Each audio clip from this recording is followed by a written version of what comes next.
Okay, for our next presentation, we have Maureen Puettmann, Dr. Maureen Puettmann, who's going to be sharing with us Leave It or Use It, the wood carbon story. Dr. Maureen Puettmann is the Director of Operations for the Consortium for Research on Renewable Industrial Materials and the owner of Wood Life Environmental Consultants. She's published over 70 life cycle assessments on forestry operations, wood products production, solid and liquid fuels, and biochar in North America. She has a BS and MS in wood science from Oregon State University and a PhD from the University of Minnesota in forestry and biomaterials. She's collaborated with colleagues from more than 20 institutions within the US and internationally, including 6 months at Harvard Forest as a Bullard Fellow. Maureen is a native Oregonian and lives in Corvallis. Welcome, Maureen. Sorry, I totally forgot to unmute. I've done it as well, so you're in good company. Okay, and so everything is being seen. I can't see what you guys can see. So yeah, we can see your presentation. Yeah. Okay. So moving on. Well, thank you, Lauren, for giving me this opportunity to share the work that I've been involved in with CORRIM.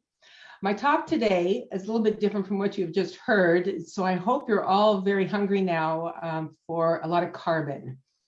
But I'm going to focus today around a question that we are recently asked here at CORRIM, and that is, for the best carbon mitigation, is it better to leave forest as forest or use the resource?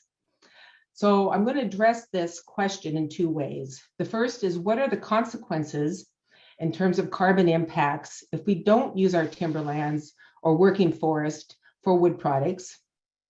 And the second is looking at the carbon pools over time when substitution and storage of carbon in the wood products is considered.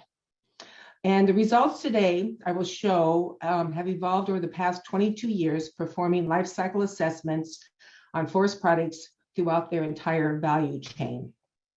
Ooh, and I have to figure out how to move to the next slide.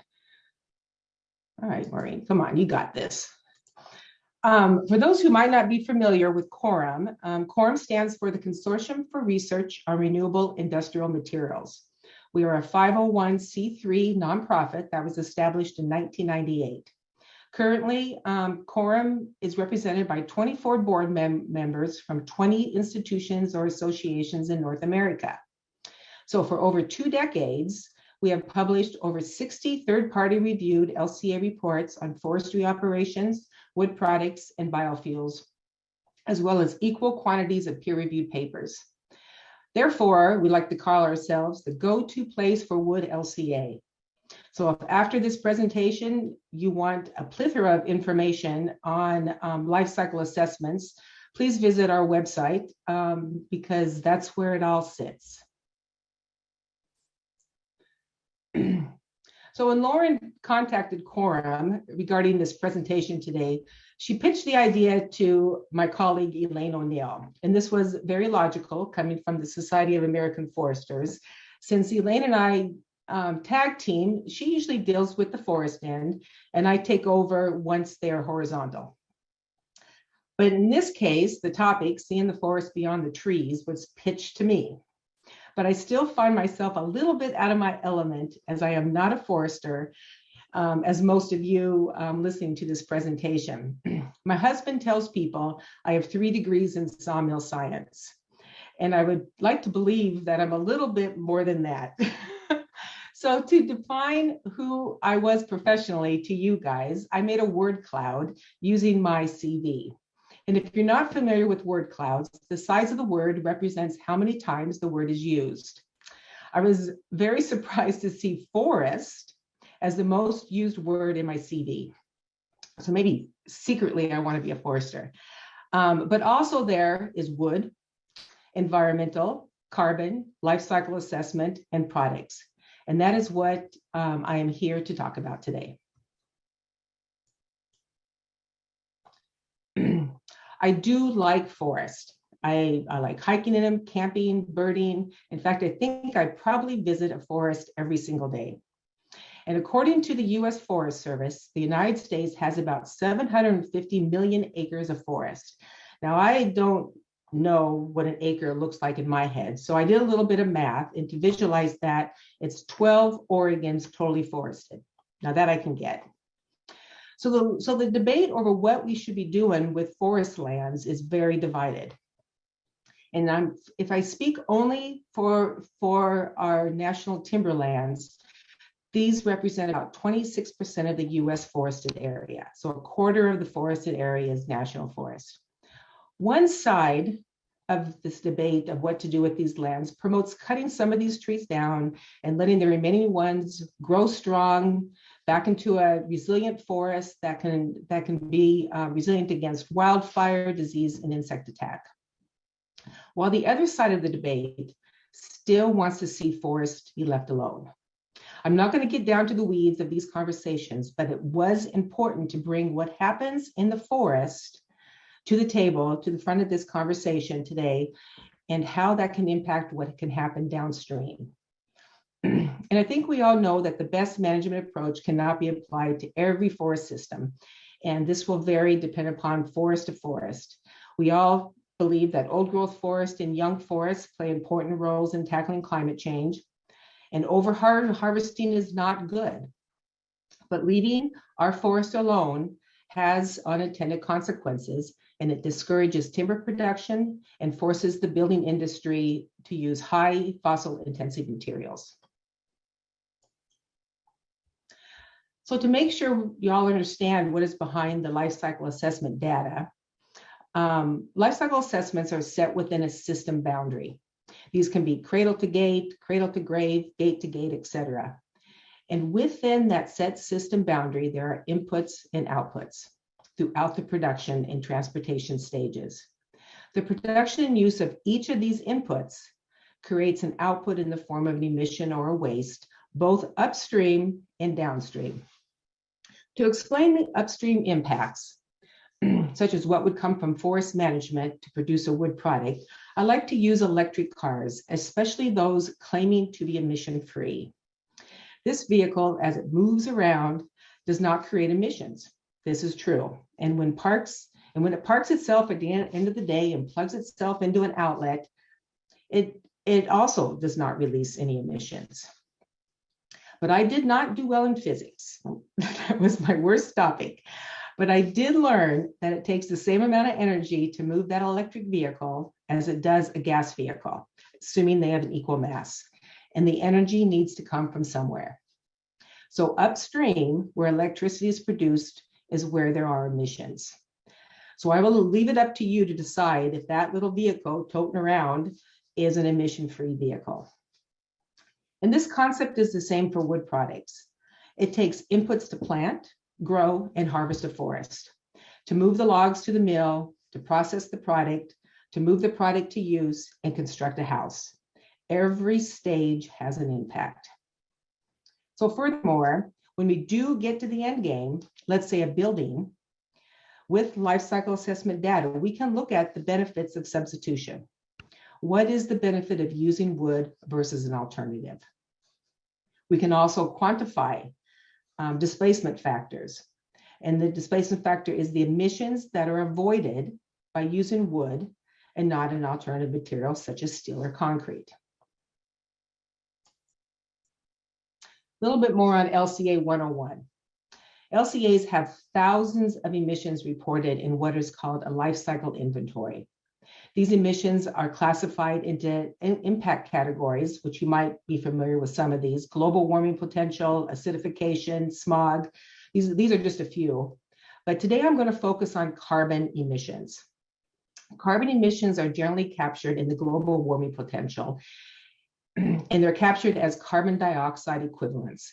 This means all the greenhouse gas emissions emitted within a set system boundary of a product production are scaled to carbon dioxide. The building industry, and I kind of pick on them a little bit today, has introduced a term called embodied carbon. This term is basically the sum of all the greenhouse gas emissions, which is actually the global warming potential up to building use.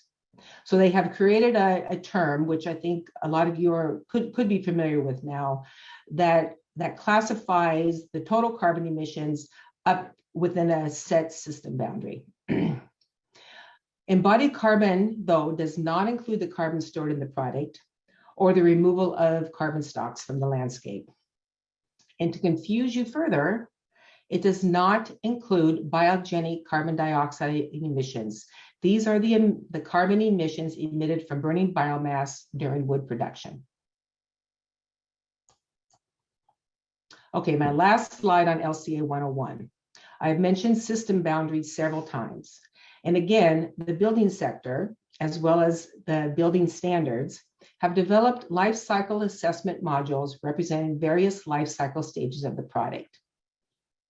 So most commonly, LCA data on a product are presented with a minimum of the extraction through production. That's the A1 through A3 stage that you see here in green. When we move to whole building LCAs, we see more of the assessments, including up to construction. So that would be the green in the blue. End of life scenarios are the new hot topic.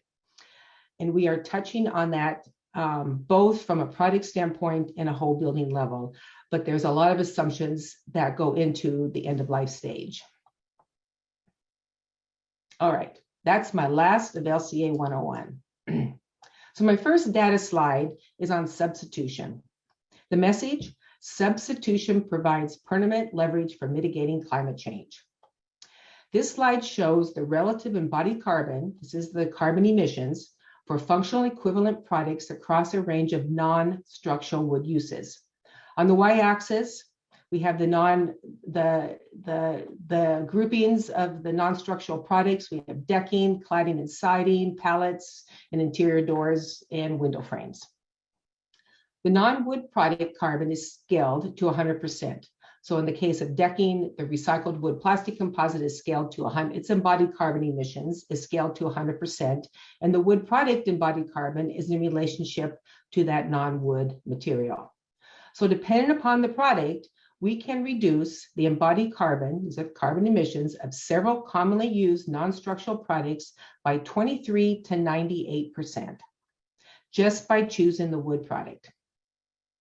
So wood growth, harvest, and manufacturing of the wood product has a lower embodied carbon. I should point out with these, though, that the use and maintenance is not included in this analysis. It's always extraction through production. And some of you might know that decking and cladding and siding and even window frames do and can, or can and do, have some maintenance involved.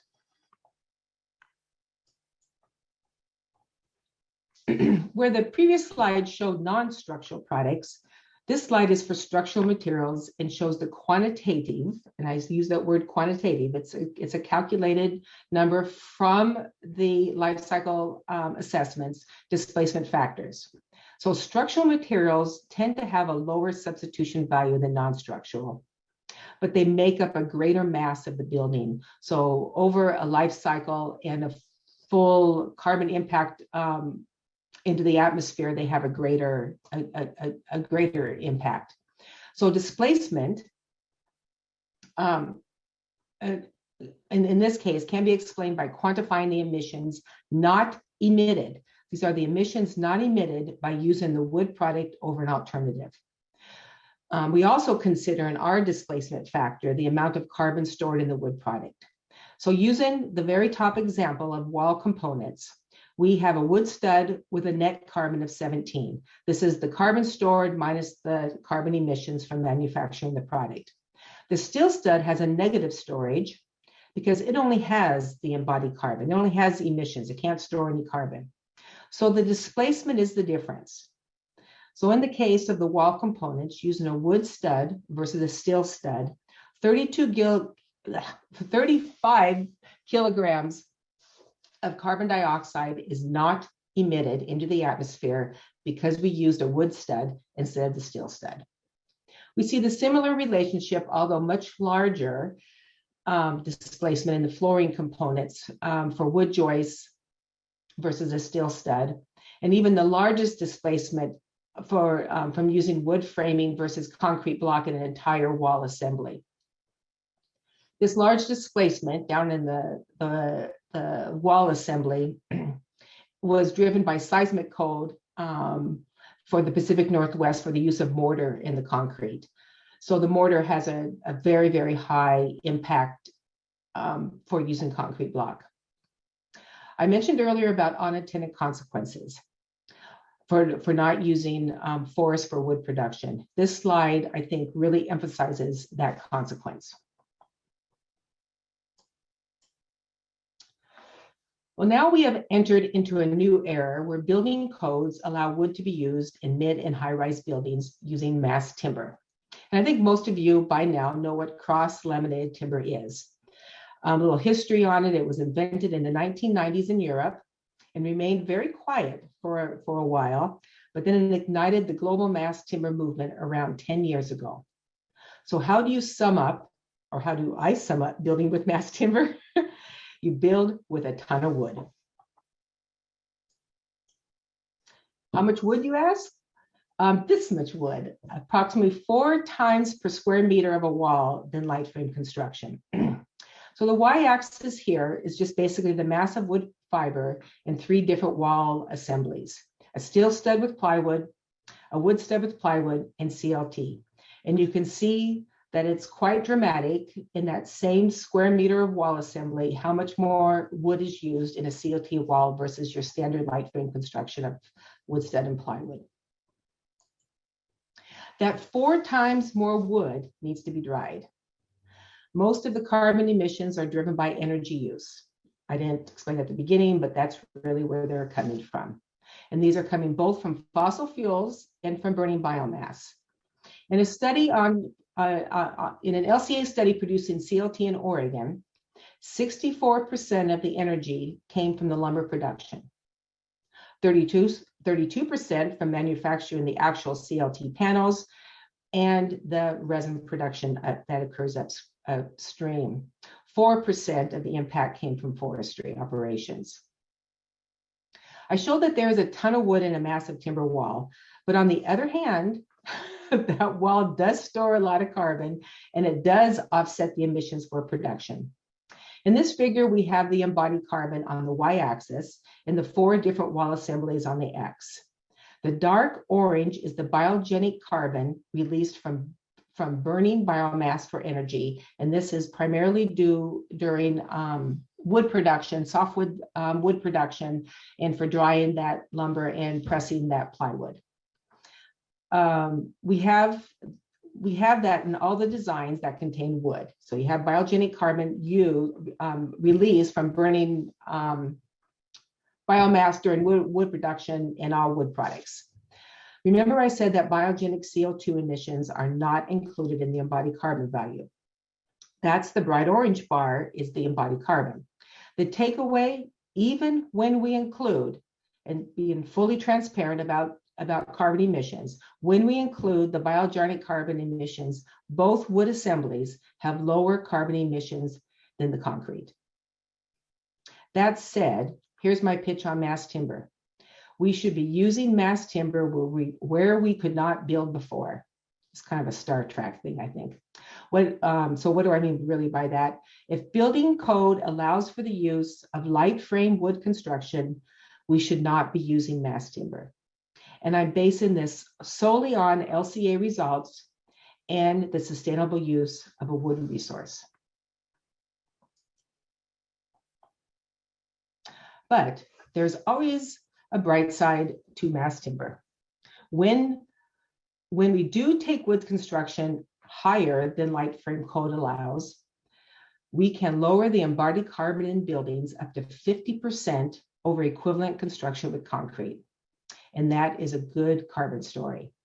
The concrete embodied carbon is scaled in this figure to 100%, just like I did in the non-structural products. And the mass timber buildings embodied is set relative to the concrete building. This was a study that looked at 8, 12, and 18-story mass timber and concrete buildings in 3 potential mass timber regions in the United States: the Pacific Northwest, the Northeast, and the Southeast. Every mass timber building outperformed the concrete equivalent in reducing the embodied carbon. So we can do it with mass timber. So backing back up to the forest, when we go down the path of no harvest, we could be looking at something similar to this. This figure shows annual harvest, net timber growth, and tree mortality, and our national forest timberlands in the US. This is between 1962 and 2016. Prior to 86, tree growth was on the uphill. Mortality was decreasing a bit and harvest slightly increasing. This was when these forest systems were actively managed for wood production. The decline in harvest that started around 1986 is usually blamed on the Endangered Species Act, resulting in a reduction in biomass removals. While subsequently, if you really look at this figure, around the same time, harvest was slowing. Net growth on these forests flatlined, a little slightly increased over the next 20 years, between up until 2006. What this says is that these forest systems were already reaching their capacity around 1986. That is further emphasized by mortality already beginning to increase around that same time. So 30 years after harvest was reduced on national forest timberlands, net growth, which is the total biomass on the landscape minus the harvest and mortality, dropped by 55%. Now, other forest systems are not immune to what happened here. And I don't think I need to say that that drastically reducing or stopping harvest is not a climate mitigation strategy.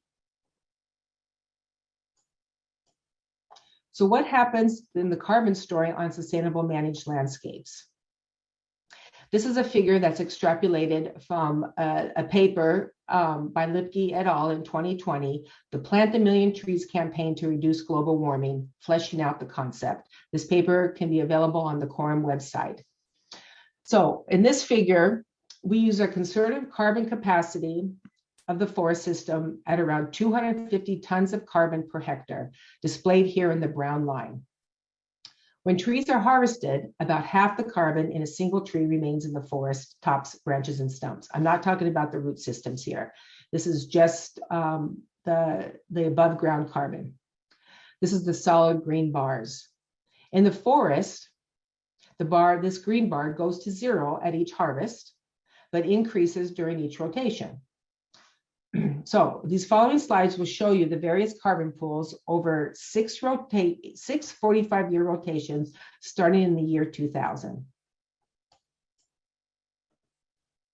So I said about half the tree remains as stumps, branches, and tops. So that rest of the tree, or what I like to say makes it on the truck, transfers the carbon to short-lived and long-lived products. So over 2 rotations, or 90 years, where that orange arrow is, the long-term product carbon pool doubles. That's the blue bar. If we assume a very conservative 90-year service life, the long-lived product carbon pool remains constant at every rotation of wood as wood leaves service, but is again harvested and made into a product. Landfill storage and reuse is not shown in this figure, but it will bring another significant carbon pool. And if you go to the paper, you will see the landfill and the reuse, recycle options part of the same figure. Substitution. We've already talked about the impact of substitution. This is another large carbon pool. And over the 6 rotations, these carbon pools cannot be ignored. The biofuel, the orange bar, is a temporary pool from burning a portion of the wood, mill waste, and hog fuel generated at the mills and used internally for heat energy.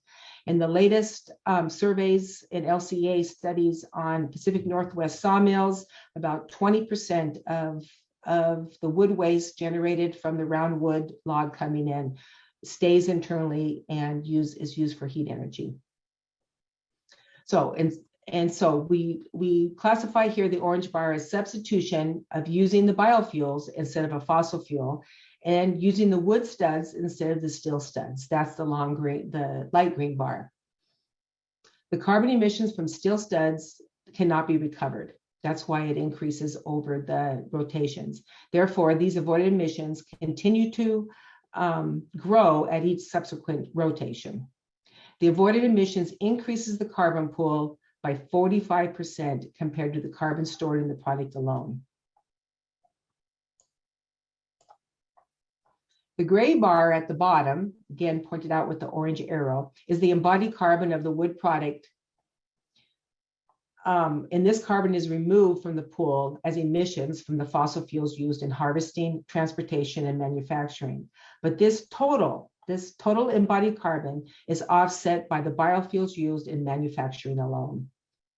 So when we bring all the pools together, we get a trend line over 6 rotations, contributing about 2.3 tons of carbon per hectare per year. Comparing this trend line to the carbon pools from an unmanaged forest, the solid brown line, we show that carbon dioxide sequestered and on harvested trees reaches a limit as trees mature, hence providing only a one-way time increase in carbon pools that is not sustainable, means it's not used for wood products. Harvesting and replanting transfers carbon from the forest to the products, and a continued investment in forest management can stabilize our carbon pools. So forests represent the largest terrestrial carbon sink in the planet. 1/3 of the US is forested. In the US, forest land and wood products offset more than 14% of our annual carbon emissions. We as a wood products industry can play a major role in some of these carbon mitigation strategies. Forest management for timber transfers carbon to the wood products, which are used in houses, decks, fences, furniture, doors, and cabinets, and more than I can possibly name. And it may be decades or centuries before that carbon is released back to the atmosphere. Supporting the whole product sector as a climate solution is being adopted by state governments. In the state of Washington, there's a state law now that formally recognizes the state's forestry sector as a climate solution. This law recognizes that all long-lasting wood products are net carbon negative and contribute to the economy-wide climate mitigation strategies. So if you want to know if you should leave it or use it, my answer is yes. We have forests that should be left for many other ecosystem services that they can provide, and you've heard about those today. But sustainably managed forests that are honorably harvested, as Michael mentioned earlier, and converted to wood products is the carbon story that avoids unintended consequences of using alternative fossil-heavy materials. And thank you very much for letting me tell you my carbon story. Great, thank you so much, Maureen. Okay, everyone, I know you've got lots of questions, and I'll make you stay here and ask questions, at least one, before I let you go to lunch. So make sure that you come up with a question and put it in the Q&A.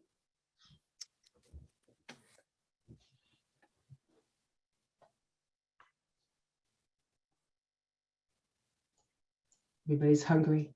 Everybody's hungry.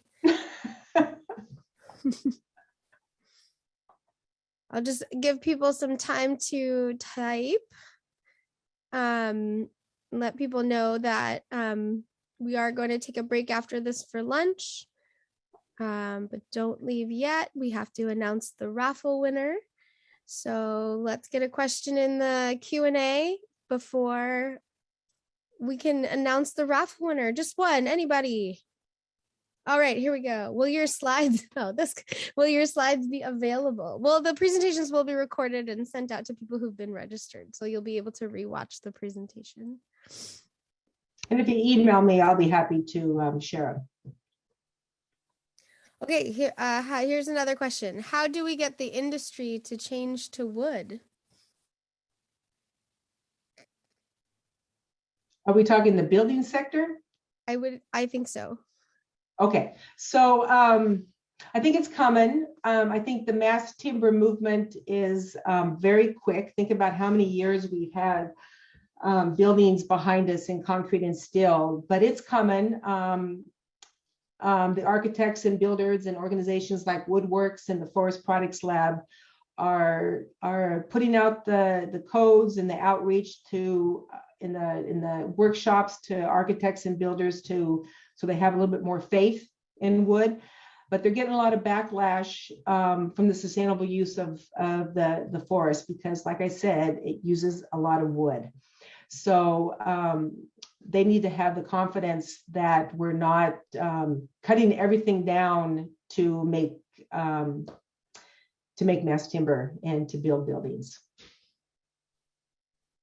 Great. Thank you. Thank you so much for joining us, Maureen. I hope you all enjoyed our first general session. We have 2 more after lunch. But before we let you go for lunch, we do have a raffle. And our raffle winner is Jeanette Grease. So we'll get you that Dictionary of Forestry that was edited by our very own Bob Deal in the mail shortly after. Okay, well, we'll have lunch. We'll start now and last for an hour. We'll meet you back here at 1 o'clock for general session number 2, where we will discuss people, communities, and trees. Thank you so much, everybody, and we'll look forward to seeing you after lunch.